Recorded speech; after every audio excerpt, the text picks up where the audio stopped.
Welcome to Women in the Music Industry, the podcast that shines a spotlight on the remarkable women who are breaking barriers and making their mark in an industry that has long been dominated by men.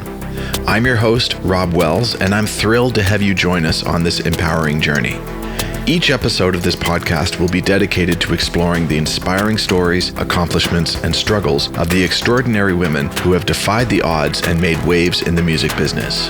Together, we'll delve into the journeys of female artists, songwriters, producers, musicians, managers, executives, and all those who have helped play a pivotal role behind the scenes. We'll uncover the stories that deserve to be heard, as well as celebrate the triumphs, challenges, and unique perspectives that women bring to the music industry. Whether you're a fan of music, an aspiring artist, or simply curious about the inner workings of the music business, this podcast will offer a valuable perspective. Together, we'll celebrate the power of music and the strength of these inspiring women. So join us as we amplify their voices and together pave the way for a future where women in the music business are no longer the exception, but the rule.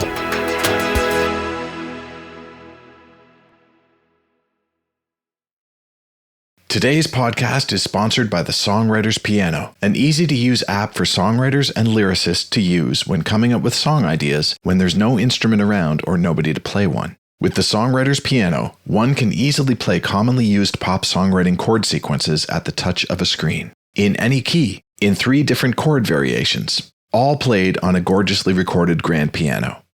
Download the Songwriter's Piano by Play Like Me apps today, found on both iOS and Android stores everywhere. Welcome, everyone, to another episode of Women in the Music Industry. For those of you who are joining us for the first time, welcome to the podcast. For those of you who have been here before, welcome back. My guest today is New York City-based DJ, songwriter, and versatile electronic artist, BANGS. Hi, BANGS. How are you? I'm good. How are you? Good. I'm excited to be doing this. This is cool. Me too. So previously known as Georgi, BANGS quickly became a rising DJ, playing over 150 shows her first year worldwide. After a few years in the DJ scene, BANGS decided to focus on making her own music, following her passion as a songwriter. Known for her distinctive style, BANGS loves to draw inspiration from the 90s punk scene. She currently has 2 singles released through labels Negative Gain and Revealed Recordings, which you can find on all streaming services. Now, the coolest thing about doing this episode is BANGS and I are about to start working together on her next single. I'm super excited. And this is my way of getting to know her a little bit better. So BANGS, welcome to the show. Thank you for doing this. I know. Thanks for having me. I'm so excited to get into everything. Yeah, me too. I mean, it's cool. Like, we have had one meeting before this where we spent some time listening to music, and I'm a big fan of what it is that you do. But I will admit, I don't know too much about you personally. And You're a stranger. Yeah, exactly. But you seem like a really cool, sweet, nice, humble stranger, and that's couldn't be better to spend some time with you and learn some more about you as well. And that's going to help in our creative process as well. The more that I know about you and your background and how you got from point A to point B is just going to inform so much about what we're going to do when we work together next week. Yeah, absolutely. Yeah. So, okay, you are a DJ, you're a songwriter, you're an electronic artist. You have the coolest shade of lipstick on right now. I love it. So cool. And I love that top with the skull on there. It's great. I every time that I see you, I keep thinking that I want to borrow your wardrobe and just sort of like just wear it for a week. You can. Yeah. Okay. Cool. I'll need something. All right. I'm down. Hopefully it'll fit. I'm a pretty big guy. So, can we go back to the very beginning of just where things all started for you? You can go back as far as you want, but just I really want to know, when did music start making an impression on young BANGS? My earliest memories with music were, I was around like 5-6 years old. I was always trying to form bands with my family members.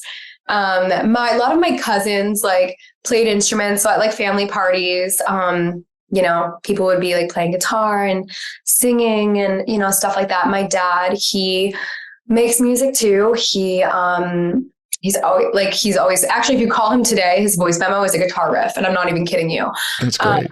Yeah. So, so I grew up like definitely like influenced by music. And I remember when I was really young, I want to say I was it's hard to remember, but around like 5 to 6, 7, maybe. I went to Disney with my family, and me and my nephew, who's basically like the same age as me. I have half sisters that are older. And we like got everybody gathered by the pool at this like resort. And we were singing our song to them. I still remember the song to today. Maybe one day I'll share it, because it's a cute, funny little anthem. But we wrote a song, and I remember like it was such a big deal. Like everyone was like staring at me, and I was like just running around. I was like, I have a song to play. And ever since then, like that moment, I had always done that. My cousin and I, we had a band called Tomboys, where we performed, just like the family parties. We were writing like albums. We had a documentary. My sister was like our manager. And then in middle school, I was in I say band because they were like kind of unofficial, bands, but I was in something called the Stingers, and we had like background dancers, and it was like me and my friend. She was like the other vocalist. And yeah, it's always kind of been a passion. Yeah. Well, I think when music is played around the house, when you've got a lot of family members that are playing, and you see that it's a cool thing and it's acceptable by everybody around, that you just think, well, this is something that I should do too. And you pick up on it. And you also had instruments lying around, I'm assuming, if your dad's laying down guitar riffs all the time. Yeah, but my dad he never learned guitar. He just plays it. He's one of those guys. So, I never learned any instruments either. I don't like when I always hear guitar riffs, I hear melodies, I hear chords, but usually I end up just vocalizing them to whoever I work with. Mm-hmm. So in all these bands that you were in, you were the singer. Always a singer, always a songwriter. And it's funny because writing in so many different forms is such a big thing for me. Like when I had a book club when I was younger, and instead of like reading books, I would like get all of my cousins, a lot of cousins around my age, together at Panera once a week. And we'd be writing, like it was called Sources. And we'd be writing like this like sci-fi, and I would assign everyone a book. And I was just like, you didn't come with your chapter done. Like, what the hell? Like always a thing. Yeah. That's so cool. Yeah, I remember that feeling right around the same age too. Just like always wanting to be creative, always wanting to write things. Did it ever drive you crazy? Like in English class, this is something that I went through, where they would make you write a draft, like a first draft of something. And then you'd have to hand that in, and you'd get report back on what they thought. And then you'd have to go and make the second draft. And I was always of the mindset, just like, what I've written the first time is the final. Like I've thought it all. Have you ever gone through rewriting it all in some of your earlier songs that you were creating? Were you just sort of like writing them and then moving on to the next one? Or did you spend a lot of time rewriting these songs, perfecting them? I would write them and just be like, they're done. Yeah, I've always been this way, which I'm learning to be more open-minded. But ever since I was a kid, I was very confident in what I did. Even when I didn't know what I was doing, like I would just be like, okay, this is I'd be like, everyone sit down. Are you ready for our song? Like, this is going to blow your minds. Nice. Did you ever make recordings of these songs, or are they just in the air? Okay, this is going to sound like the craziest thing you've ever heard in terms of, I feel like it doesn't even sound like I'm telling the truth, but everything is in my old attic of my old house. Like where I'm telling you, we literally had an entire documentary edited by my sister of following us around, talking about like when we were kids about this, all the project, all the songs are in there, all the performances. My parents had a really bad divorce and no one got it out of the attic. It's like so sad. It's so sad. So like everything is, my mom's like, one day we could probably see who lives in the house and get all of them if they're still there, but everything's in the attic. It's really. And somebody else lives there too, and they have no idea that this is up there in the attic. They have no idea, or they do, and they've just got rid of it. I don't know. The only thing that was still standing was I have a website with like old photos on it, but yeah. I mean, you grew up in a time when technology was pretty good, right? And you could make documentaries on things. So this was on, was it digital? Was it on film? How was it created, this documentary? Honestly, we had both. Yeah. We had some stuff on film and some digital. Yeah. If only you could get your hands on that and just transfer it. I'm dying to see it. I literally am resentful to my mom to this day for literally just not getting out of the attic. 'Cause I'm like, what the hell? I remember the whole family sat down. It sounds like me and my family are always getting together. Yeah, we're all together every day. No, but on holidays, and we would play the documentaries, and like we would this was like years of my life. Like, so I'm going to find it one day. Okay. I need to see it. You need to make that readily available to everybody once I mean, when everything takes off for you and you were touring the world, everyone's going to be wanting stuff like this to see, right? I know. I sound like I'm lying. I'm like, it's all in my old attic. Like all of the evidence of me ever doing this. You should definitely go back. I mean, what's the harm? You can just knock on the door and say, I used to live here. By any chance, did you ever find anything in the attic that is up there? Because we left a whole world of things that we need to see. So yeah, amazing. Yeah. I'll send you some photos. There's some cute photos I managed to get from the website. But cool. What kind of music were you listening to at this time when you were a teenager and you were writing these songs and performing? It's so interesting because I'm one of the most uncultured people ever. I used to be really insecure about this when I got really into music because a lot of musicians like know everything about music and music history and different sounds. And I was very much like, my mom would literally just put on like the radio and we would just listen to like Katy Perry, or there's nothing wrong with that. But like, just in terms of like, I guess I was very into like just what was popular, but I also had this app called Dat Piff on my phone, which was all the unreleased like rap stuff. So I was really into like old school rap and finding kind of, just like discovering like rap songs that like never made it out or haven't been out yet. And I would just like show them to everybody in school. So I did like doing that, or like SoundCloud. I listened to a lot of SoundCloud music, there's obviously like classic songs, like some classic rock songs. I liked Mazzy Star and stuff, but I think overall it was more of just my mom would just like put on the radio and I would just listen to. I loved Avril Lavigne, still love her. She's really cool. There's just, I don't know. It's interesting thinking back. I loved Lil Wayne. That was my first concert. So cool.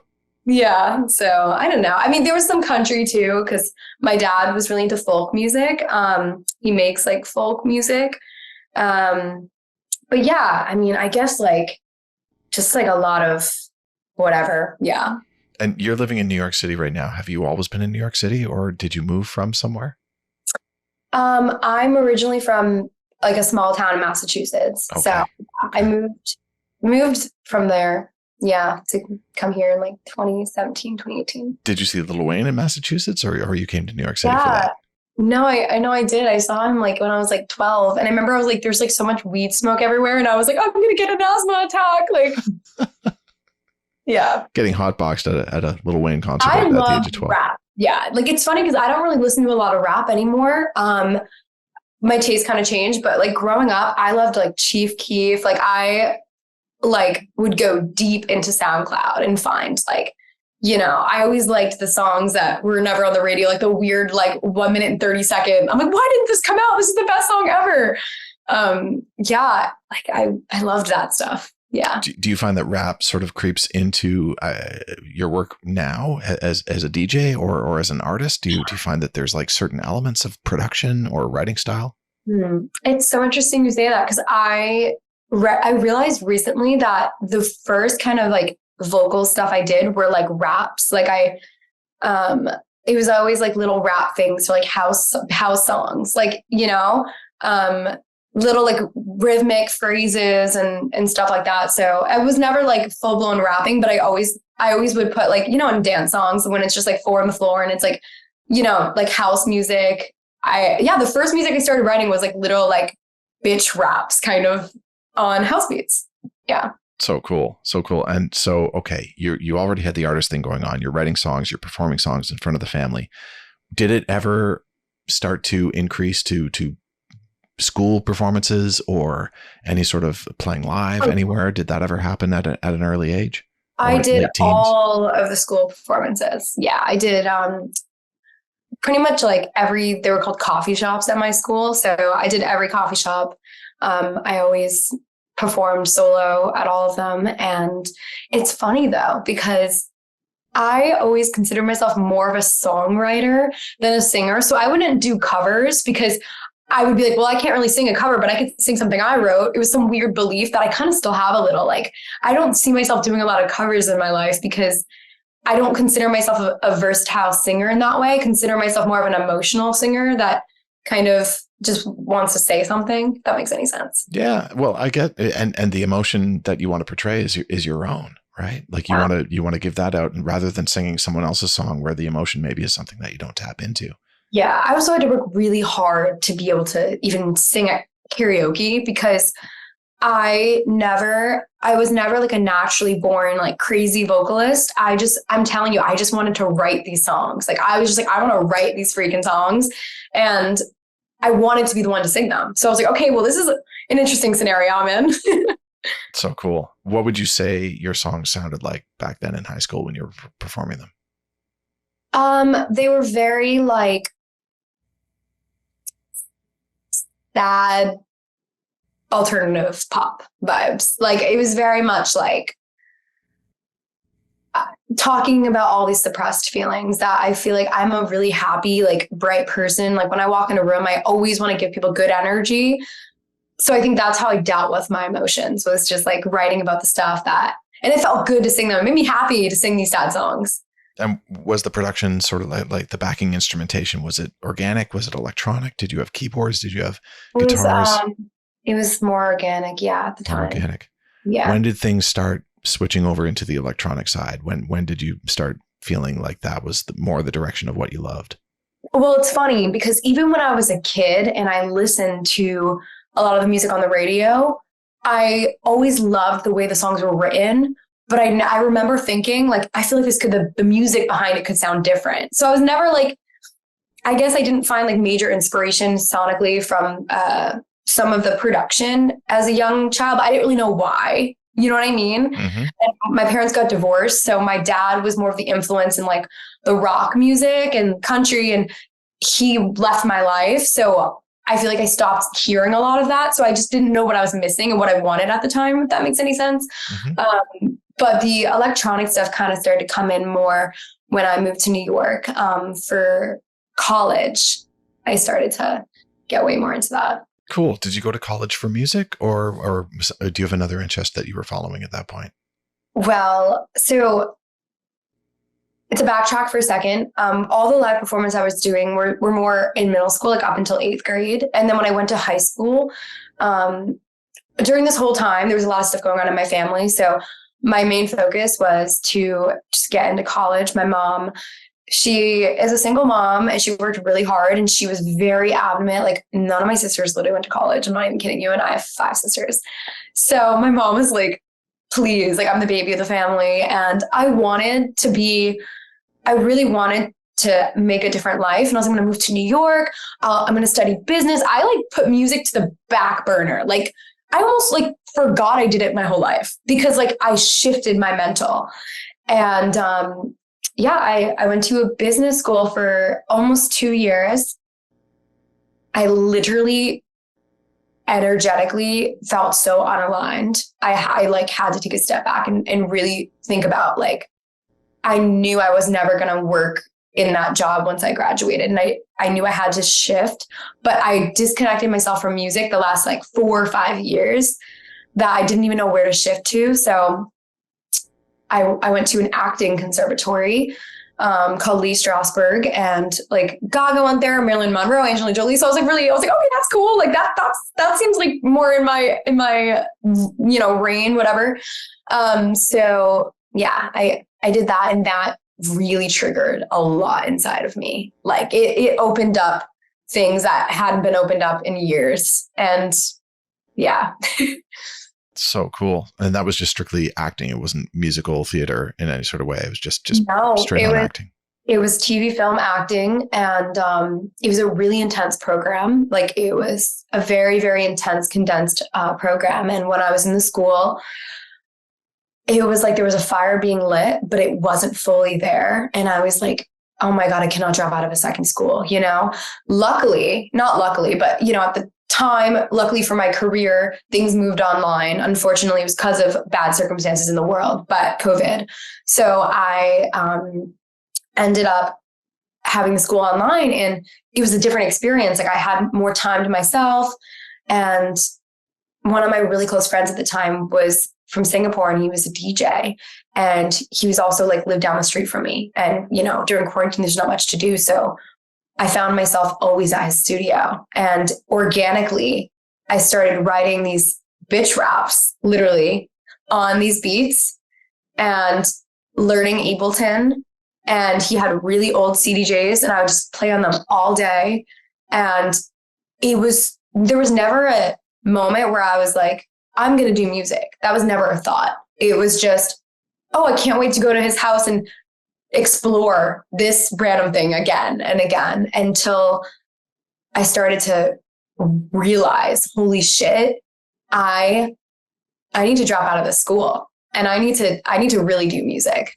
So I think you going to the acting school was just the beginning of you reconnecting with your creative side and realizing that business school is really not the way forward at all. Like your mind is just not wired that way. Even saying that though, I'm sure there's probably elements from the business school that you probably picked up on and you carry forward.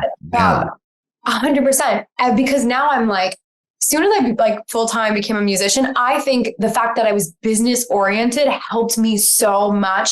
I would go into a venue and literally be like, hi, my name, at the time I was going by my birth name, Georgi, but you know, I was just like, hi, like, this is the music I play. Like I would have so many goals each week. I busted my ass to meet so many people and to have people, when my songs weren't even that good. Like when I first started writing songs, it like barely was producing. And, my first song was literally called Don Julio. I'm not even kidding. It was like the song of the summer my friends would listen to when we'd go out. You know, I was 20 years old, whatever. And yeah, it was just whatever, a fun little summer anthem. And I remember I had this weird confidence. I don't know where it comes from. I really don't. Because the song, I'm being honest, the song is really not like, it's not something I would want to put out today. But I had this DJ play it at my friend's birthday party. I sent it to him, and she loved it because it was we were young, funny, you know, like silly little song. And he played it, and it was kind of catchy. I'm trying to remember the rap in it because it's really funny. It was like, gin you wouldn't dare, vodka, that's the shit I fear. Whiskey, rather have a beer. Shut up, the Don Julio's here. And then he was like, did a Don Julio. It was like, whatever. So that's great. I need to hear that too. Yeah, but it got played amongst my friend group, and the way I got my first DJ gig was someone heard it at a party, and they basically were like, oh, they thought I was a DJ. Like if the DJ's playing my song, this girl must be a DJ. And I wasn't at the time, you know, officially. And I just pretended I was. I was like, yeah, I'm a DJ. Like, you want me to play your party? Sure, of course, I got you. Sent me the flyer. I was like, all right, I really gotta learn more. Because, you know, when you're like dabbling in it, you're dabbling in it. But when people are here, you know, coming to see you or paying to see you, or, you know, someone trusts you to curate a vibe, I didn't want to fuck it up. So I literally was like zoned in for 2 weeks because the gig was like 2 weeks away from that moment. Wow. Oh man, I can't imagine. But it is so great to just say yes to things and then figure it out after the fact, after you've said yes, to figure out how to, in fact, pull this off. Being a DJ is so much more than just spinning records though. Like, as you said, like your friend that you were going over to their place during COVID, they were working on Ableton. They were creating their own tracks as well as spinning other people's tracks. So there's like a lot of songwriting that goes on as a DJ, creating your own beats, creating your own vibes that you can mix into the other tracks that are being played as well. Yeah. But then there's so much more. Like, it's just, you know, you don't just play a song for 3 minutes and then move on to the next song and then move on to the next song. You basically have to like always be almost like a chess game. Like, you need to be 10 steps ahead all times and just thinking, this is the track that I want to lead to. Here's how I'm going to get to that track through all these other tracks. And it's all based off of what the audience wants right now, what the listener wants. And just, am I going to keep them on the floor with these songs? Like, there's just so much that your mind just has to be thinking ahead. And how did you do that in 2 weeks and succeed? Well, I think I am a highly empathetic person to the point where I cannot have a conversation with somebody without absorbing their energy. I'm still working on how to be more stable with it, because it can be a strength and a weakness if you don't, control it sometimes. So for me, like the second I walk in a room, I just feel all the energies. And sometimes depending on the, I don't know. I think I also made a Twitch. So I'd be like live streaming online for some time. And that kind of helped. But I think just doing all the prep work you can and trusting that and knowing that I can't do anything else. I spent 10 hours a day doing this. Like don't have any time. I got offered the show. I'm going to take it. I'm going to make it happen. And then after that first show, it was really weird because this is like God. I had got booked for like the rest of 2 years of my life up until now. Like I had became basically like a resident at all the clubs in Brooklyn and Manhattan. And at the time I had a different manager. So I had a manager who was in the electronic world who had saw me at a show. And if we could just go back a little bit, like you did this one show that you got asked to do and you had 2 weeks to prepare. Yes. What happened after that one show? Did you really make an impression with everybody? And did that just sort of like start exploding? How did you get a manager, for example? Yeah, well, I somehow managed to sell a lot of tickets that first show. So I brought like a huge crowd in.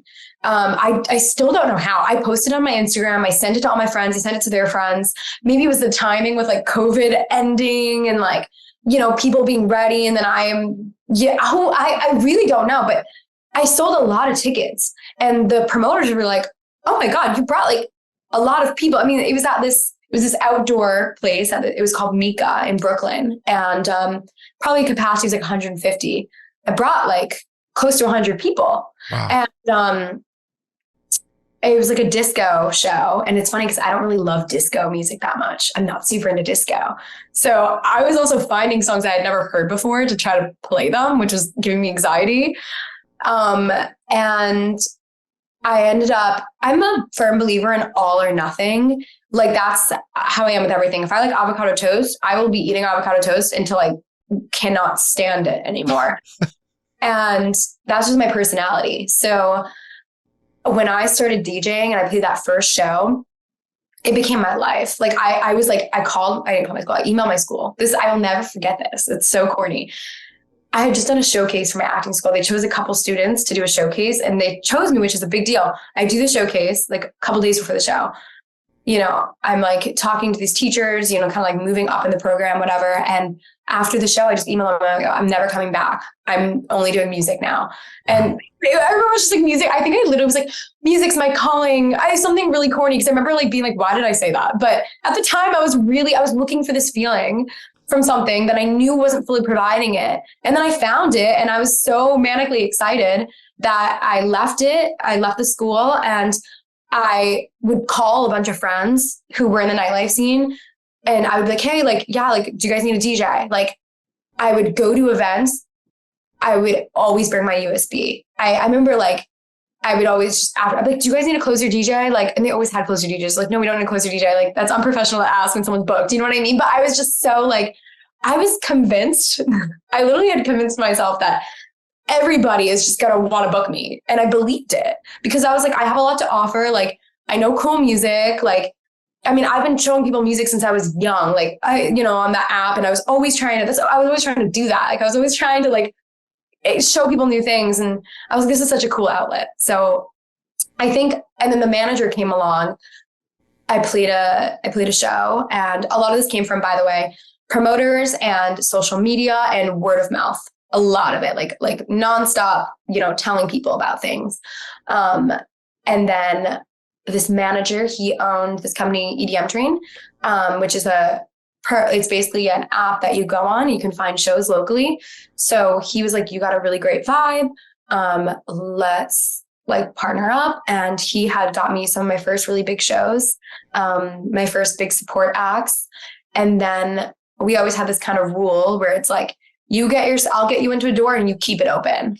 And then sometimes I got myself in doors, obviously, because that's how you get someone interested is by getting yourself in enough doors. So yeah. So cool. So cool. I I don't have the confidence to DJ. I think my brain works as fast as you need to have your brain working as quickly as possible during DJing sets. But I have just massive respect for anybody that can control a crowd and just give everybody the best time and play the coolest music and introduce them to new things.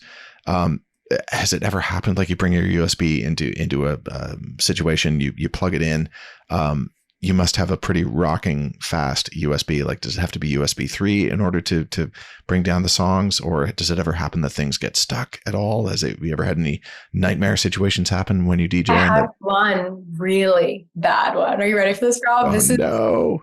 I was playing a very huge nightclub, opening and closing for a very huge DJ.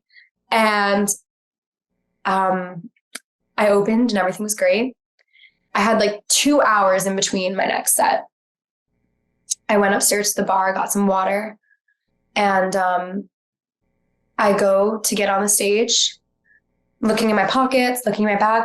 I can't find my USB. I'm like, where's my USB? And I had lost all my backup ones, but I always knew, like, I'll never forget to bring my actual USB. Like, I've never forgotten to bring a USB. I just, like, sometimes won't bring a backup one, or like couldn't find my backup one. And I'm like, I don't have my backup one, but I have this one. I'm not going to go to the store and get a backup one just for this one set. Like, I have my USB. I'm fine.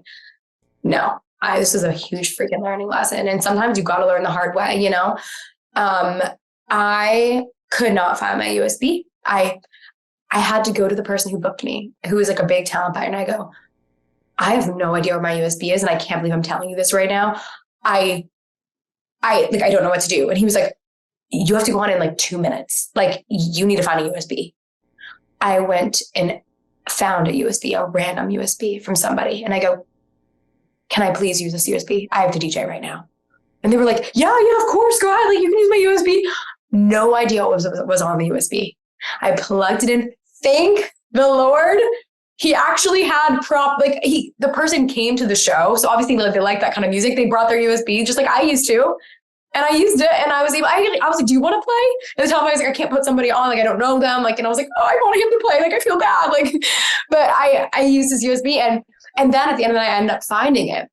And I do think something sketchy happened, but I don't want to get into it. But I think someone might have taken the USB. But regardless, I got a USB and I was fine. And thankfully, they had the same kind of music that you like to play. Oh my God, right? Imagine. I had no idea. I was like, I better hope they got something on here, because I'm about to play it to a lot of people with this random USB. It was, right. I was mortified.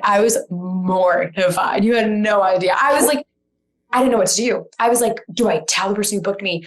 I can't tell the headliner who's getting paid like $50,000 to keep playing a minute over his set. Like, I can't do that. And then, who am I to do that? I would never do that. I had to find one. And I go, my brain goes, just find one. Just go in the crowd, just find a USB. And that's what I did. Unbelievable. And the talent buyer was so nice. The talent buyer looked at me and he goes, I know your character. And like, the next day I texted him, I was like, I am so sorry. And he was the nicest person. He's like, you're human and life happens. And I'm like, wow, you are an incredible human, because not many people would have said that to me. No, not at all. Not at all. I've been to an event in Toronto called Digital Dreams, which was a huge DJ extravaganza. Thousands upon thousands of people were there to see Knife Party and a whole bunch of other people. And I was behind the scenes. I got to be on stage, sort of off to the side. And I would watch a lot of these DJs come up and basically play a pre-mixed, chosen routine, where they were just basically turning knobs with their hands and everything, but they really weren't doing anything other than just putting on a show and dancing to the tracks. I remember my first time witnessing that too. I was like, what's happening? Yeah, it's a little weird. I mean, I understand that it's like, the pressure is really on for something big like that nothing can really go wrong, or nothing should go wrong. And I know that lighting is timed to the tracks and special effects on the stage and everything. So I understand that it can't be random. It has to be all kind of like carefully programmed in there. But how often do you think that happens? Is it more just the bigger shows that they need to have their whole set list already pre-mixed and figured out? I love that you're bringing this up. It doesn't happen as often as it used to because it's kind of become shamed upon by a certain community in the DJ scene. It used to happen a lot more. Like I had witnessed that one time. It also depends on the kind of music. Because some people's music, like for instance, like house music, you're always, the way you DJ, the style of DJing is layering. So I'm always playing like the low end of one song and the mid and highs of another song, or, you know, it's very different stylistically than hip hop. You are always kind of just cutting a song out, or, you know, it's like a different style, or like trance music where there's a lot of vocals and it's more like a pop format, or like, you know, there's no big intros or outros. Like, I think that I want to say nowadays, not many people do that at all, because not only has it been shamed upon, but, you know, the whole thing was, if you're playing EDC main stage, everything has to be timed perfectly, your visuals, your lighting. But this whole community has kind of risen of like underground, old school Detroit house and techno, and it became very mainstream and popular. And those kind of DJs don't pre-record their sets because of the kind of music, and because their sets can go on for so long and whatever, that I think the other kind of sounds and styles have just kind of, I don't know. I'm speaking of what I've witnessed. I don't think that, like, I've never done that because I don't know. I just never have. I just don't think it's as popular, because if someone's going to mix into your set and they see that, you can clearly see that. It's just so like, people just don't do that as much anymore. I think it was just like back in the day, like not back in the day, but like more in terms of like huge festivals with major productions. And I think now people are just realizing the audience doesn't like that, you know? Yeah, and you have to go organically with the audience too, and just see what they're responding to. But if you're not vibing with your pre-recorded set, like, what do you do then? That's hard. If everyone leaves the dance floor and you're still just playing your pre-recorded set, you're sunk, totally sunk. Well, I'm happy to hear that. That's good. I was a little disappointed when I saw it, I got to be honest, and I just thought, really? But then I thought, you know, the bigger the show, the more coordinated everything has to be with choreography, stage choreography, and all that with lighting and the screen. It's really changing, because the more people who don't do that influence the people who used to do that. You know what I mean? Yeah. Very people cool. Don't realize, So, okay. And then at one point, I mean, the whole creative side of you're DJing, but then you're also thinking about songwriting again and thinking about creating your own music. And being part of being a DJ, part of that is just you being very, very creative and seeing what works and what doesn't work in front of an audience. And then you're probably hearing all sorts of music that really inspires you. And then you're creating your own stuff on Ableton, you know, and then just that transfers really nicely into you wanting to become an artist. And here we are. This is how we got to meet, because you are an artist now. You are also still a DJ, but I'm curious to know about that transitionary period in your life. Yeah, I love this question, because like, I'm such a 0 or 100 person. I'm very extreme. And when I realized and had this epiphany that, oh my God, I think I enjoy songwriting and singing more than like making beats and more than DJing, I didn't want to swallow that pill for a long time, because I had got myself to such a good point DJing where I was able to keep going in that direction, but I knew it wasn't serving me like it used to. So I was like, I like had a lot of mental breakdowns about it, because I was like, oh my God, like I'm such a fragile being who put everything and worked so hard to go in this certain direction. And now I'm realizing I had gotten offered some production deals, by the way. I won't get into the details, but I got a lot of really great opportunities to move in the direction I was moving in really quickly. And a lot of opportunities that most people I don't think would say no to. But I am a intuitive person too. And when something doesn't feel right, even if my ego is like, no, this is great, I can use this as a stepping stone to become a singer, I was like, no, it's not going to be that easy if I fully dive into something that I know I should be moving out of right now. So I basically started doing the bitch raps, as I call them. That's also how the name Bitch House came about. I have a sign over there that says Bitch House, which is basically, I didn't know what it was. I was just like, Bitch House. Like, I like this word. I like this vibe. And whatever. It's cool. I love it. So I didn't really know what things were when they started. Like, I didn't know when I was doing these bitch raps that I was songwriting, like that would want to, pursue songwriting more. I was just like, okay, this feels right. And then I also, about like 6 months into DJing, included vocals in almost every DJ set I've ever done. So I always was singing, whether I'm singing vocals I like wrote on a dance song for like a different artist, or whether I'm singing something that's not released yet that I want to release. Always had. And the more I started to do that, the more confident I got on stage. And not to get off track, but a crazy story is I was petrified to sing because I had told my childhood self, once I moved to New York, subconsciously, we're not doing that. We're pursuing business. We're going to, be stable, and we're not going to do any creative endeavors. And then I found myself somehow, back in music, and I was not singing. I was only confident enough to talk on house beats and to do little phrases. My first time getting confidence to sing was literally in front of 10,000 people because I played the Brooklyn Mirage, and I wanted so badly to sing the song that I had wrote, like a chorus for and a verse. And it was dance enough to play. It was still a little bit, if it wasn't my song, I wouldn't have played it in that set, but I was like, I'm going to play it. And I was so freaking scared, and I just played it. And after that, I never looked back, and all the songs I wrote were singing, and it just grew more and more. And sorry, this is a long story, but I realized I was like, I don't want to just, like, my first song was like a techno pop song. It had a techno drop. It had pop verses, a pop pre-chorus, a pop bridge, but instead of the chorus, it was just a drop with like a couple vocals. And I was like, I don't want to have to do that. It feels too formulaic to make all my music have to have a drop, or to make all my music have to fit a certain vibe. And my manager was even like, what other DJ would play this? And I was like, you're right. Like, no other DJ would play this. And then it took like another 6 months for me to finally be like, I think I need a freaking band. And I just had my first band show last Friday. So that's great. That's amazing. Who's in your lineup for your band, and what kind of instrumentation is it? Yeah, well, I'll give you like a little preview of what the whole night looks like. So we had a synthwave DJ open the night.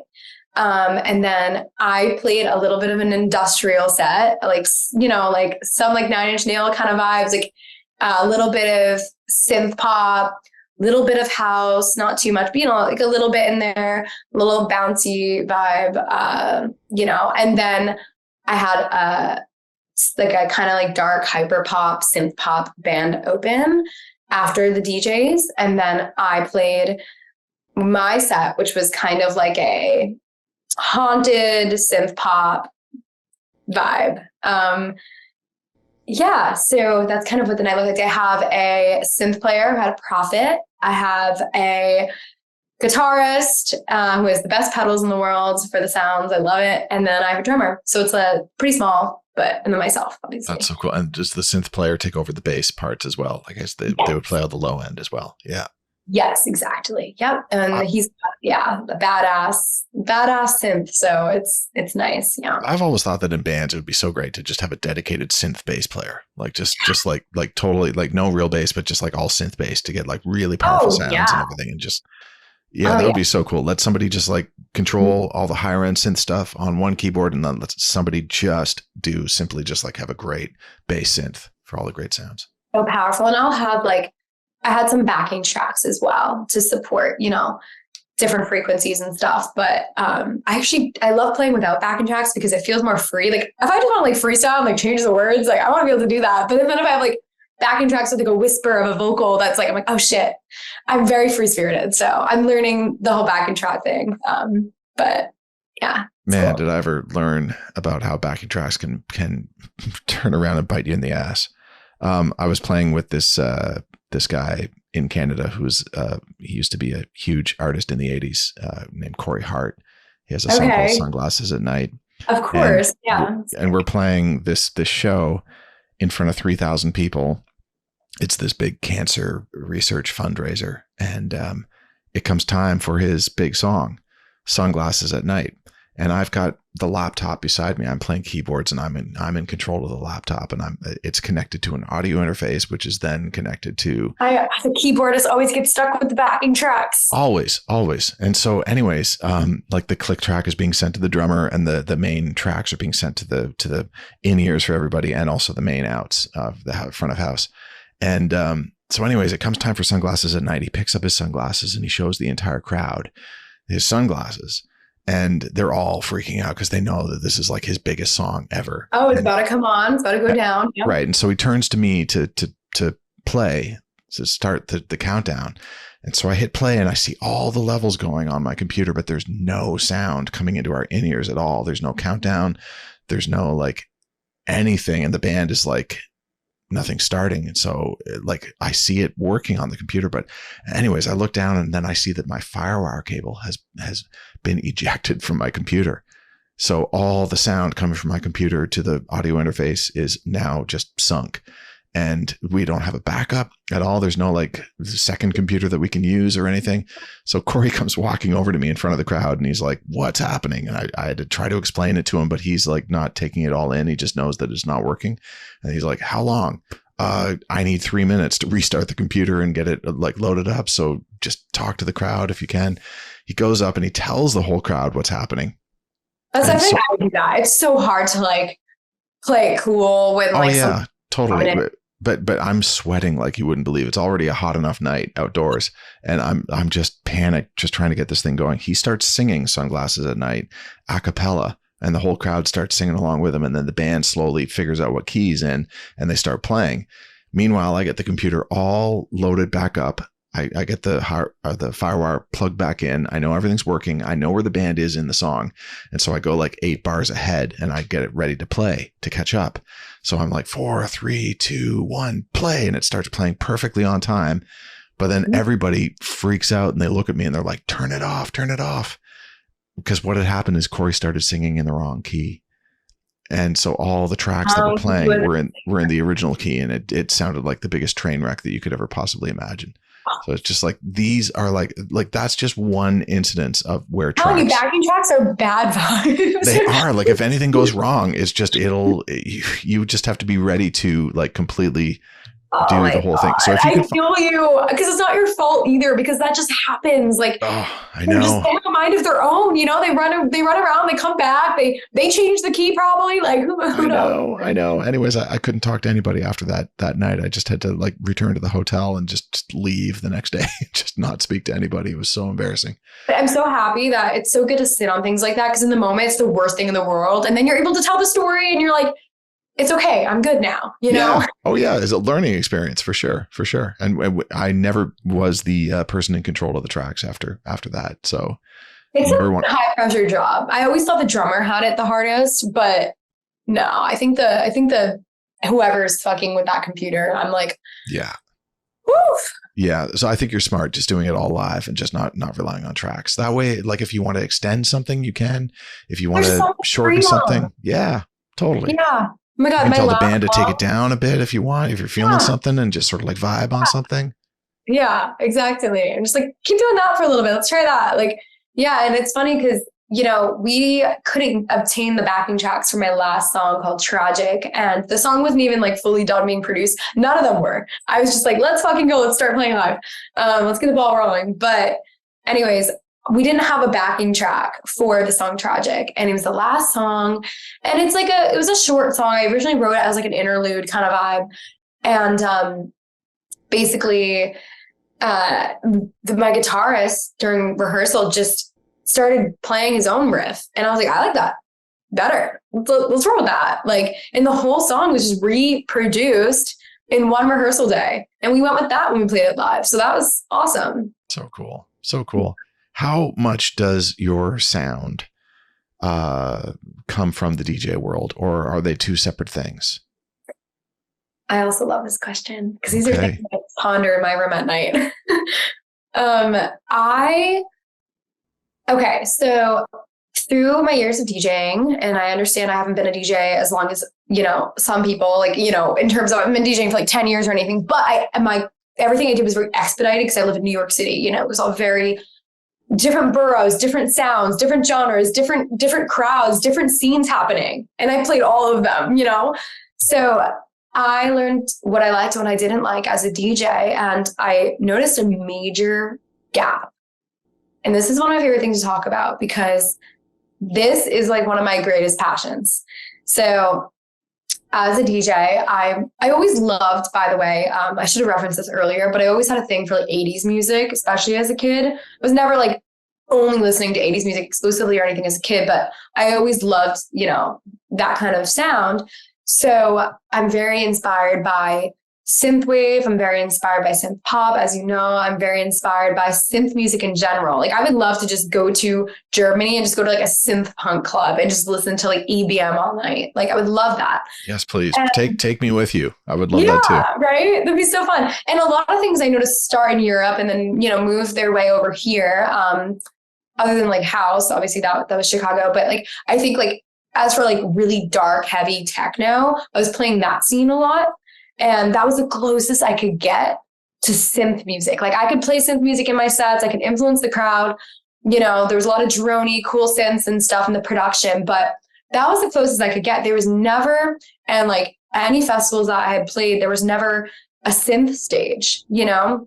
And then on some like wherever I download my music from, there was never a synth category. So I always had to go to iTunes to get all my music for my DJ sets because it was interesting to me, and this is going to circle back to your question in just a second, but because as a musician, as a DJ in the electronic world, you know, right now or at the moment, house and techno is very popular. And there's like, you go online, you go to like one of the websites to download your music. There's house, there's tech house, there's melodic house, there's progressive house, there's melodic house and techno. There's all the subgenres broken into little things, right?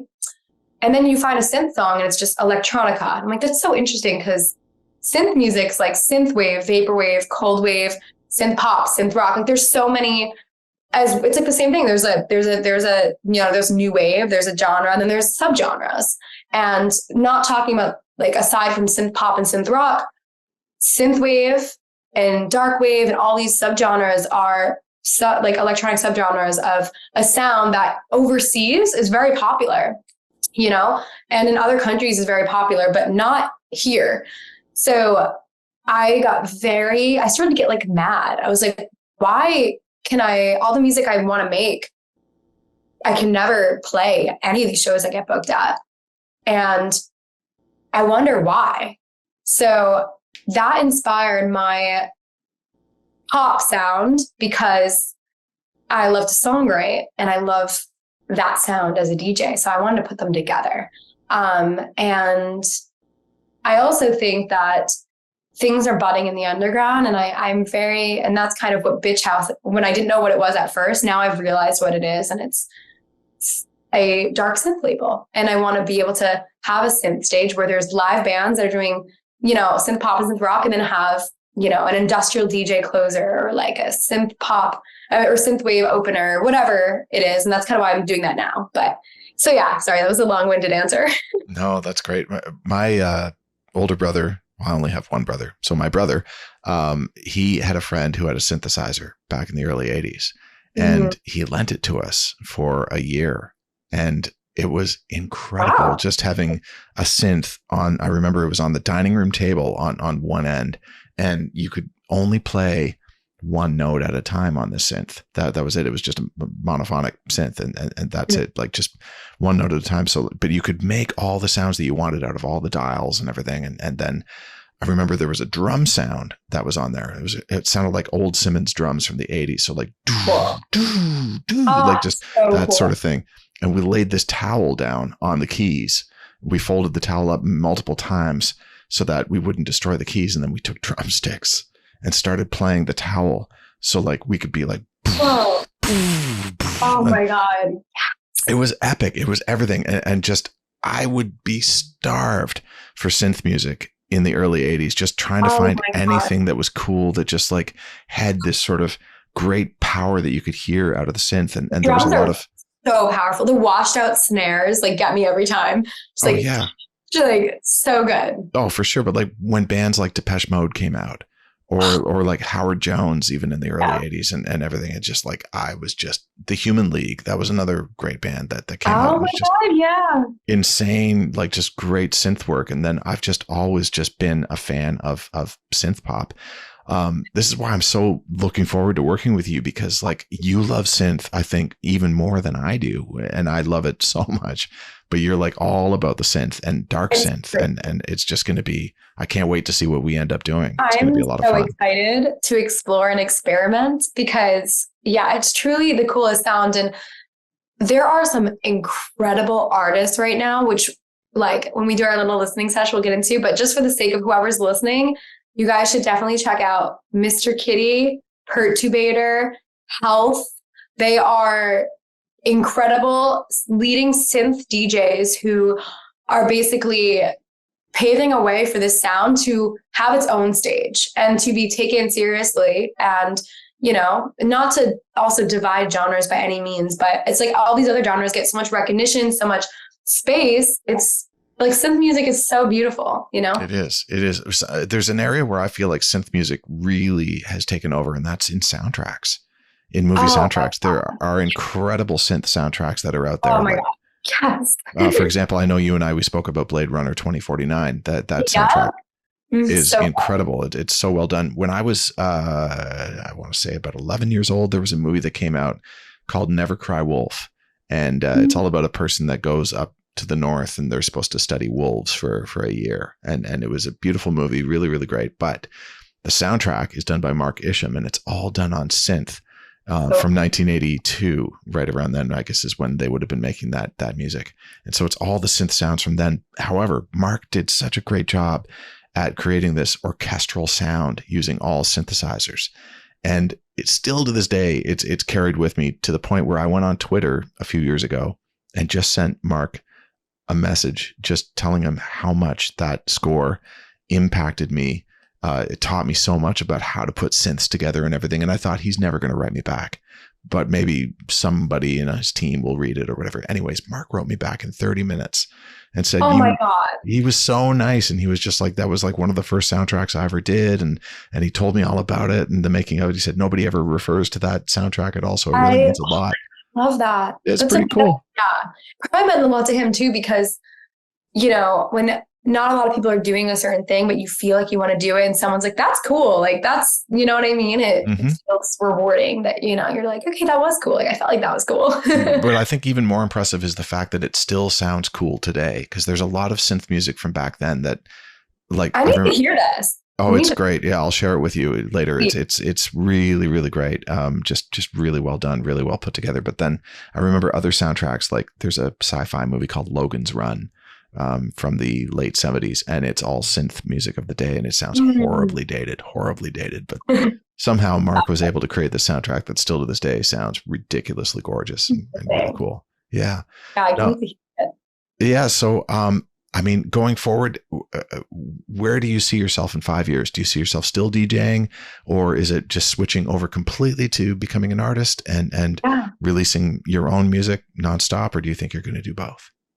So in 5 years, I see myself touring with a lineup with an opener DJ who's playing, you know, synth music of some sort.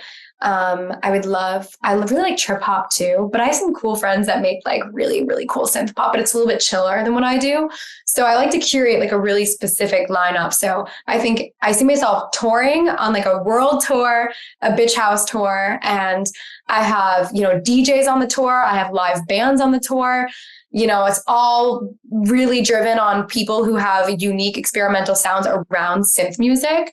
I see myself definitely having a bunch of albums out. I see myself having some very cool collaborations with people who are on my vision board. And I see myself having helped write songs for other people as well. And I see myself DJing as like a special thing. Like I see myself like doing, you know, say I play 250 shows, right? Or something crazy in a year or something. I see myself DJing like 50 of them. So I see myself, you know, still kind of getting more into, I don't know, like production, like as a producer, like in 5 years, I can see myself doing more like remixes and stuff. Mm-hmm. You know? Yeah. It would be so cool. I mean, I remember back in the day going to see an artist like Phil Collins, who would be out in front singing all the songs, and then occasionally would go back and play the drums. And then there'd be an inevitable drum solo where he'd be drumming. There'd be two sets of drums. It'd be him and then his main drummer, and they'd do a drum solo that would last 10 minutes. I think that would be so cool to have that in your set where you're out in front, or maybe you even have a synth in front of you where you can play some parts or whatever. Yes. But then occasionally you could go back and actually spin a little bit, like during your actual show. I love that you're saying that, because I've always thought like playing, like, so I live in New York, so I'm going to reference Madison Square Garden. But I'm like, when I play Madison Square Garden, I want to first of all make it very theatrical with visuals. Like, I want it to almost look like before I go on, there's like a camera and you can just like, it's like following around like backstage, like whatever we're all talking. I just want it to be very like no filter kind of vibe, and with like an old VHS camera or something. And I love the aesthetics of horror movies, but I don't like watching horror movies because I believe in spirits and stuff. So I don't like to, I guess, manifest that into my life. But I love the visuals. So I see everything kind of being, the concert kind of being shot similar like a horror movie in terms of aesthetics. And, I think a lot of the post-punk movement came from, a lot of like goth bands and punk bands. So I always pay respect to like the aesthetic, because that's the music that I feel like really shines light on this sound that I love. Mm-hmm. So I want to have a lot of that. But I do see myself, maybe like there'd be like an encore, but instead of coming back with my band, I'll just start fucking playing an industrial set or something on the decks. And it would also be really cool to have music that's really widespread, like, pop, but have it dark, like really dark and cool sounding.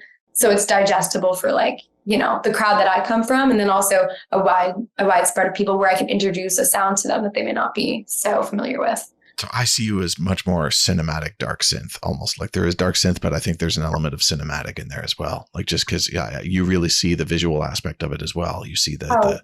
And even when you mentioned your show the other day, that you said it was haunted, and just like, I see that as very, very cinematic based in your music. Maybe it's the acting, but like I get into character. Like I literally tap into this BANGS zone, and the way I move, like I'm a very awkward person. Okay. Like if I'm like at a club and I'm not DJing, even when I am, sometimes I'm like bobbing my head off beat because I have like anxiety. But like when I was playing with my band, it was like rhythmic. I was like, so like I watched my videos. I was like, that's me. Like, what am I doing? Like, it was just so interesting. But I think hearing the right sounds brings the right moves out of me. Oh yeah, for sure. I love, just in speaking to you and just seeing the way that you carry yourself, you talking about this all seem like a little kid on Christmas Day. Like you seem like, so are gonna hurt from smiling so much. Yeah, but that's just it. Like you are excited about all of this and that you love it, and you would do it for free because it's just like so a part of you, and just that's really what it takes. It's just finding something that you absolutely love.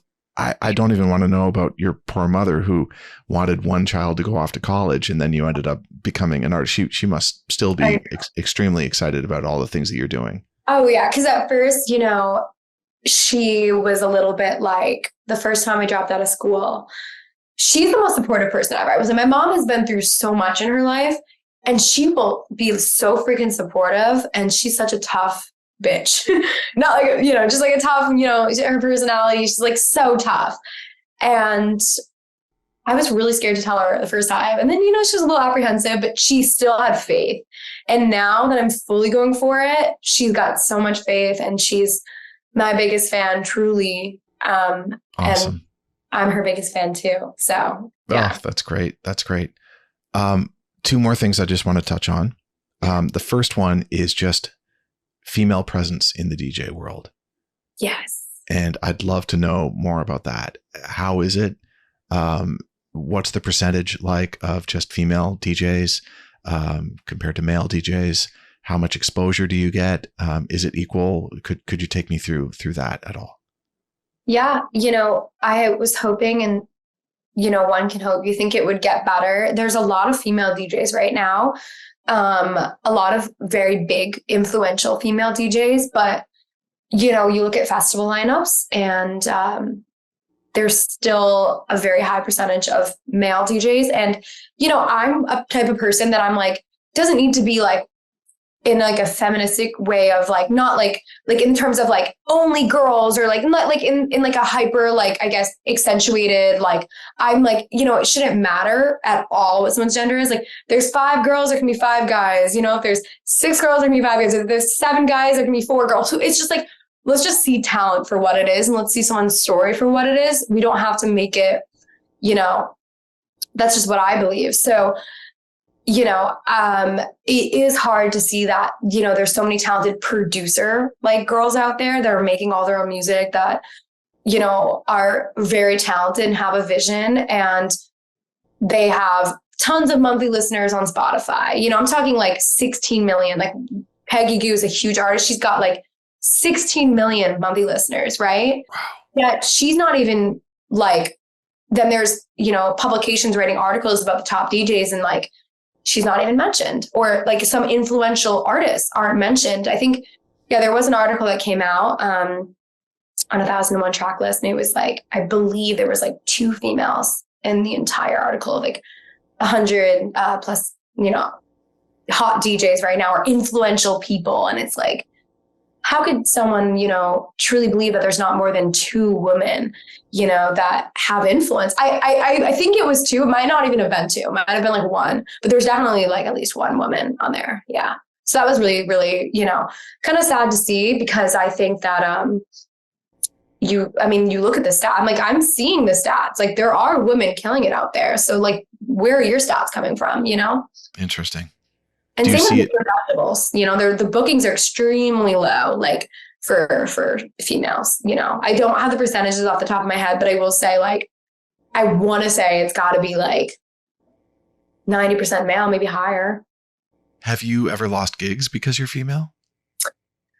So I have never lost gigs because I'm female, but I've walked in somewhere like many times and had them kind of like laugh, like, oh, just another influencer, like, pretty girl who doesn't make music, who doesn't have a brain because she's a female trying to be a DJ. Like, and you can tell by the way people talk to you, like the sound guys and stuff, like, you come in for sound check and, I've had one time this guy tried to cut my set. He was playing after me and he was like, I'm going to go on now. And I was like, what do you mean? I still have 30 more minutes. And he goes, no, I'm just going to go on now. Like, I want to play now. And I was like, well, it's not your slot. I go, do you want to go back to back then? Like, let's go back to back. Let's play together. You want to go on now? Like, it's like a slightly misogynistic, approach to, I doubt if I was a guy, he would just come plug his USB in and be like, I'm going to play now, Yeah. Yeah. And in your time being a DJ, have you seen an increase in female presence within the DJ world? Okay. Yeah, I have, because I think a lot of influences come from major cities, right? Because it's a bunch of compacted people and there's a lot of early scenes happening here. So I have seen an influence. There's been a lot of promoters putting females on in New York, which is great. Although I'm not seeing it as much on a larger scale, if that makes sense, but I'm seeing it as on a local scale. So we'll see what happens.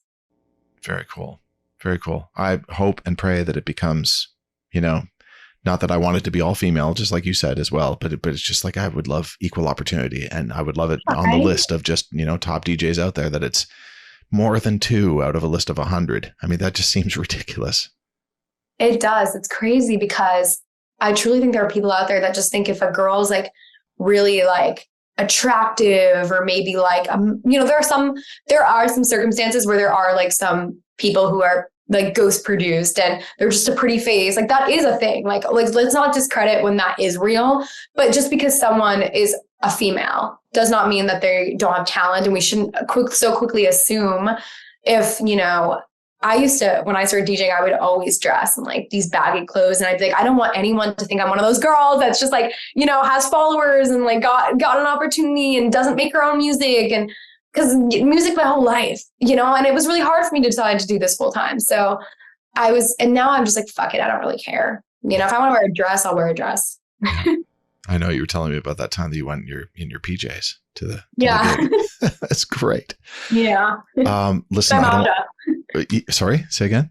I said with my matcha. Yeah, exactly. I don't want to take up too much of your time, Bangs, but I do have one last question, if that's okay. Of course.